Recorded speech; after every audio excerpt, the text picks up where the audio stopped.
English3 approached us, we were excited about that option. They did give us those things that we were looking for. It's very convenient for the scholar and for the department. Change for anybody is cause for some type of hesitation, but looking back, it was just a much easier process than I thought it was going to be. Our experience overall has been very positive, and at least at a minimum, I would recommend it as an additional option.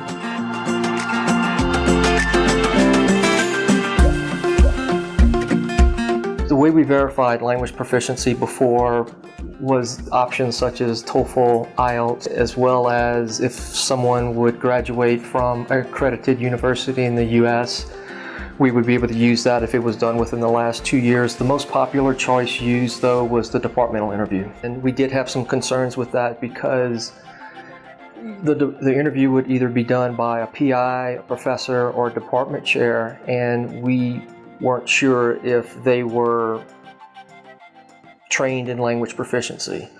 One concern that we have is just to meet the requirements of the Department of State, which is language proficiency is determined by an objective measure, and the key is that to assess whether someone can succeed in their program as well as on a day-to-day basis. In terms of evaluating solutions, number one was making sure that any type of evaluation did meet the minimum requirements of the Department of State. Again, just making sure that someone could not only succeed in their program, which would be their lab or classroom, but they could also succeed on a day-to-day basis. Some of the examples that we use of day-to-day basis is, can someone succeed if they were stopped for speeding, or if they were in the hospital and they had to describe an illness, or if they were negotiating rent. Some other things that were important to us was that it was easy to use and convenient both for the department and for the scholar. Well, one of the reasons we selected English3 is because they did give us those things that we were looking for. It's very convenient for the scholar and for the department. In this particular situation, it's done online, so no one has to wake up at 2 o'clock in the morning to do the interview, whether it's the professor at the University of Utah or the scholar in a foreign country.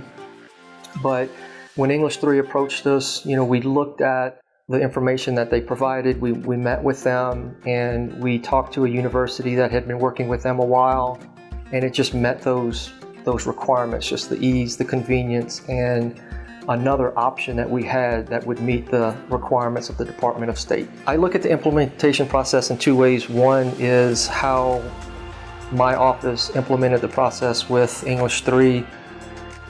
They already had a web page built. We were given a PowerPoint presentation that just walked us through how to log in and access the system.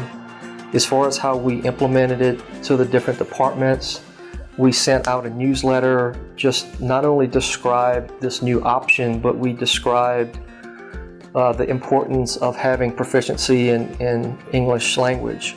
Once we rolled the process out, we did have some pushback, mainly for someone who didn't pass. So if there's a professor or researcher that really wants someone desperately and that individual doesn't meet the particular score that we've set, we're certainly going to get some pushback. But in the end, our office is a compliance office, and we are obligated to meet the rules and regulations of the Department of State. So the thing that we remind them is that this is just a different option. There's other options that we have available.